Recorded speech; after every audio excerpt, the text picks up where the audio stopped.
बिस्मिल्लाहिर्रहमानिर्रहीम। अस्सलाम वालेकुम। मैं नाज़रीन सलीम अमान हूँ और हम और आप सोशल मीडिया पर मिलते हैं। मैं शुक्रगुज़ार हूँ कि आप अपनी स्क्रीन पर मुझे बर्दाश्त भी करते हैं और मुझे सुनते भी हैं। नाज़रीन, इलेक्शन कमीशन जनवरी के आखिरी हफ्ते में इलेक्शन का ऐलान कर चुका है और नवाज़ शरीफ PMLN के कायद, उन्होंने भी पाकिस्तान मुस्लिम लीग के कारकुनान से, अवाम से मीनार पाकिस्तान में एक जलसे से खिताब किया है। इस जलसे की तशहीर के लिए शायद पहली मरतबा सोशल मीडिया का इस्तेमाल भी किया गया है। सोशल मीडिया पर जलसे में लोगों को शिरकत के लिए कन्विंस करने के लिए मुख्तलिफ क्लिप्स जारी किए गए हैं। हमारे आज के इस व्लॉग का उन्वान नवाज़ शरीफ के मीनार पाकिस्तान में जलसे के अहम नुकात पर भी हम बात करेंगे। उसके साथ साथ इस जलसे पर पाकिस्तान की सियासी पार्टियाँ क्या तबसरा करती हैं, वो क्या रद्द-ए-अमल देती हैं, उस पर भी हम बात करेंगे।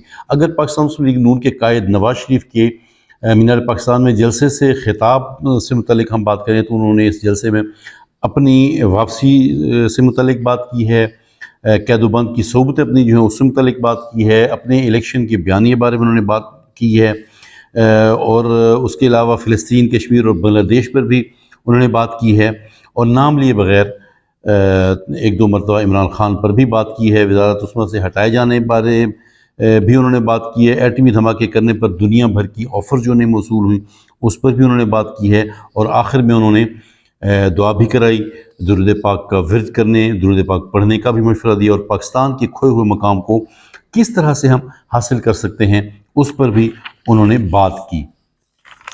नवाज़ शरीफ ने अपने कारकुनान को बताया कि 4 साल बाद तो वो पाकिस्तान आए हैं, लेकिन 2 साल वो कैद में रहे, तो 6 साल बाद वो अपने कारकुनान से खिताब कर रहे हैं। लेकिन ऐसे में उन्हें किसी किस्म की इंतकाम उनके अंदर नहीं है, वो किसी से बदला नहीं लेना चाहते, बल्कि वो अल्लाह ताला से दुआ करते हैं कि अल्लाह ताला उन्हें मुल्क की खुशहाली के लिए काम करने की ताकत और तौफीक दे और वो किसी से बदला ना ले। उन्होंने कहा कि 23 सालों में से 15 साल तो ऐसे हैं कि मैं मुल्क से बाहर रहा हूँ या जेल में रहा हूँ। मैं 90 में पहली मरतबा वज़ीर आज़म बना था। अगर ये तसलसल जारी रहता तो मुल्क में गुरबत ना होती, गरीब मुश्किल में ना होता, गरीब आसानियों में होता।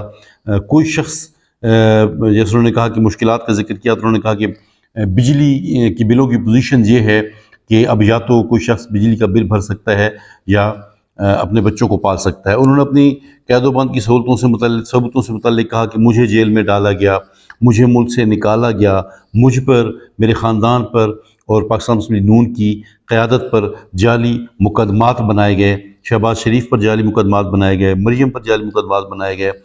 मेरे सामने मेरी बेटी मरियम बीबी को गिरफ़्तार किया गया और एक ही सेल में रहते हुए, एक ही जेल में रहते हुए, नज़दीक के सेलों में रहते हुए भी हम बाप बेटी को मुलाकात नहीं करवाई जाती थी और एक हफ़्ता बाद हमारी मुलाकात होती थी। फिर उन्होंने बताया कि सियासत में मैंने अपनी बीवी और अपनी माँ की कुर्बानी दी है।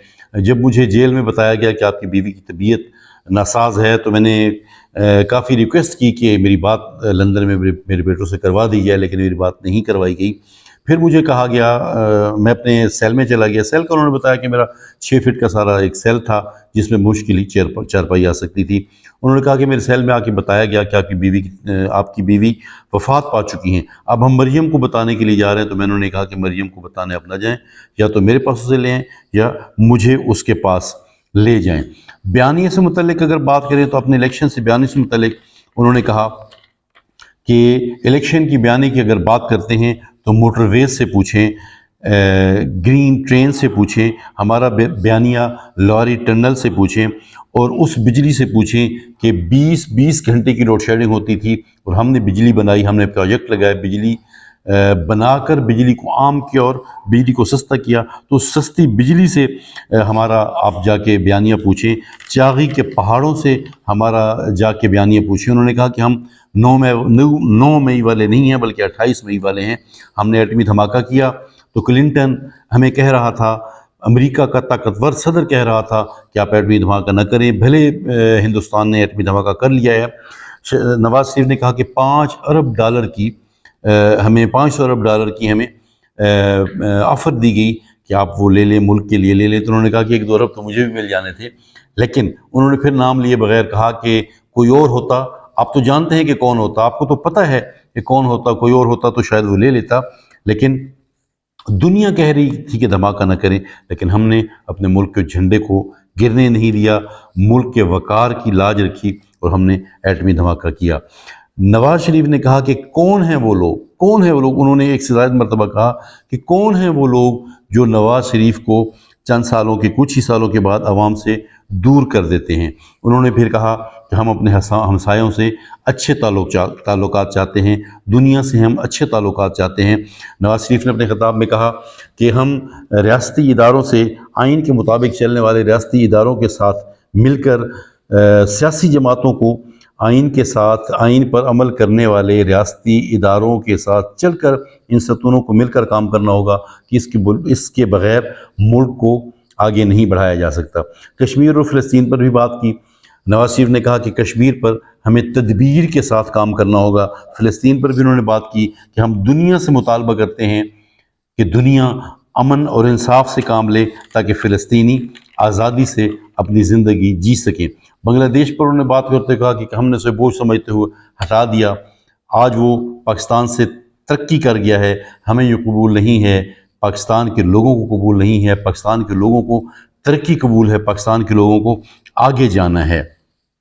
फिर उन्होंने कहा कि रियासती इदारों और सियासी जमातों को मिलकर इस मर्ज़ को दूर करना होगा। जब वो पाकिस्तान के मुस्तकबिल की बात कर रहे थे, जब पाकिस्तान को बढ़ाने के मंसूबे में बात कर रहे थे, तो उन्होंने कहा कि रियासती इदारों और सियासी जमातों को मिलकर काम करना होगा ताकि उस मर्ज़ को दूर किया जा सके जिसके बायस मुल्क टूट जाता है, मुल्क हादसे का शिकार हो जाता है। इसके बग़ैर आगे बढ़ना मुमकिन ना होगा, हमें डबल स्पीड से आगे चलना होगा और कशकोल को तोड़ना होगा। नवाज शरीफ ने कहा कि मुल्क को IT पावर बनाना होगा। अब अगर हम रद्द-ए-अमल की बात कर लें कि इनके खिताब पर, नवाज शरीफ की पाकिस्तान वापस आने पर और उनकी मीनार पाकिस्तान में खिताब पर किसने क्या कहा, तो सबसे पहले अगर हम बात करें तो कौफ लीग के चौधरी शुजात हुसैन, उन्होंने कहा कि कोई भी जबर और तसल्लुत किसी को मुल्क में वापस आने से नहीं रोक सकता, तलखियाँ भुलाकर हमें मुफाहिमत से काम करना होगा। नवाज शरीफ की वापसी का खैर मकदम करते हैं और उन्होंने मज़ीद कहा कि नवाज शरीफ की वापसी से सियासी मंजरनामा बदल गया है। अब अगर हम पीपल्स पार्टी की बात करें तो पीपल्स पार्टी के बयानात मुख्तलिफ आ रहे हैं। फैसल करीम कुंडी पीपल्स पार्टी के सेक्रेटरी इतलात हैं, उनके अगर हम बयान की बात करें, फैसल करीम कुंडी कहते हैं कि जलसा मायूस कुन था, एक मुजरिम के फिंगरप्रिंट्स प्रोटोकॉल के साथ लेना अदलिया की साख पर सवाल निशान है। नवाज शरीफ ने तकरीर में नवाज शरीफ ने तकरीर में इंतखाबात के बारे कोई बात नहीं की। एक लाडला जेल में तो दूसरा लाडला बाहर आ गया है। नवाज शरीफ पाकिस्तान की तबाही के ज़िम्मेदार हैं। मुजरिम को प्रोटोकॉल के साथ पाकिस्तान लाना इंसाफ के जनाजे के बराबर है।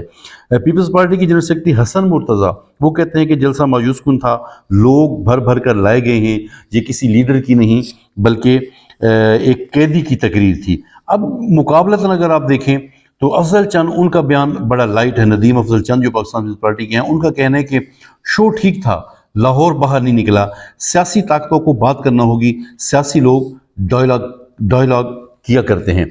कमर ज़मान कायरा, इनका बयान आप देखें तो वो बिल्कुल मुख्तलिफ है। कमर ज़मान कायरा कहते हैं कि अच्छा, इसमें एक चीज़ मैं जो फजल करीम कुंडी के बयान में भूल गया, वो कहते हैं कि इलेक्शन की ज़रूरत ही नहीं है। जब आपने फिक्स कर लिया है, जब आपने मैच ही फिक्स करना है, आपने फैसला कर लिया है, तो आप वज़ीर आज़म का ऐलान कर दें। ये 60-70 अरब रुपए आप क्यों ज़ाय कर रहे हैं? ठीक है। अच्छा, अब मैं बात कर रहा था कमर ज़मान कायरा के बयान की। कमर ज़मान कायरा कहते हैं कि जी नवाज शरीफ ने अच्छा शो किया, वेलकम करते हैं। इलेक्शन कमीशन को चाहिए कि वो नवाज शरीफ आगे हैं तो वो इलेक्शन शेड्यूल का ऐलान कर दे। वेलकम कहा उन्होंने पहले भी कहा था कि नवाज शरीफ को बाहर गलत भेजा गया था, अब अगर वो आ गए हैं तो हम उन्हें खुशामदीद कहते हैं। अब आप देखिए तो ये दो तरह के बयान हैं पाकिस्तान पीपल्स पार्टी के। इसके साथ साथ हम अगर इसमें क्या है वो यकीनन पाकिस्तान पीपल्स पार्टी के लोग ही वाजे कर सकते हैं। PTI के मौक़िफ़ की अगर बात करें तो PTI के बैरिस्टर मोहम्मद अली सैफ PTI के रहनुमा, उनका कहना है कि कौमी मुजरिम की वापसी के लिए रियासत ने कानून और इंसाफ को दफन किया और फिर उन्होंने कहा कि पैसों का लालच देकर और खाने का लालच देकर लोगों को जलसे में लाया गया। पीपल्स पार्टी पीटीआई की मुखालफत तो यकीनन बनती है, मुकाबले की ये बातें हैं, लेकिन जो पीपल्स पार्टी की स्टेटमेंट्स हैं वो उनके दो लोगों की एक स्टेटमेंट है, दो लोगों की एक स्टेटमेंट है। नदीम अफजल चांद का बयान तो बिल्कुल ही दरमियाना है और मुफाहिमत का है। वो लोग जो पीडीएम में इकट्ठे थे, अब वो उनमें इख्तिलाफात क्यों आ रहे हैं, ये भी यकीनन वो ही वाज़े करेंगे। अच्छा, अगर हम बात करें पाकिस्तान इस्तेहकाम पाकिस्तान पार्टी की, तो फिरदौस आशिक अमान कहती हैं कि नवाज शरीफ की तकरीर और बयानिया में तब्दीली आई है। तसादुम और टकराव नवाज शरीफ की शख्सियत का जुज़्व लाज़िम बन चुका है। ये कुछ जमातों के रद्दमल थे जो आप तक हमने पहुँचाए। क्या होता है, कैसे होता है, मैं पहले भी कहता रहता हूँ कि इससे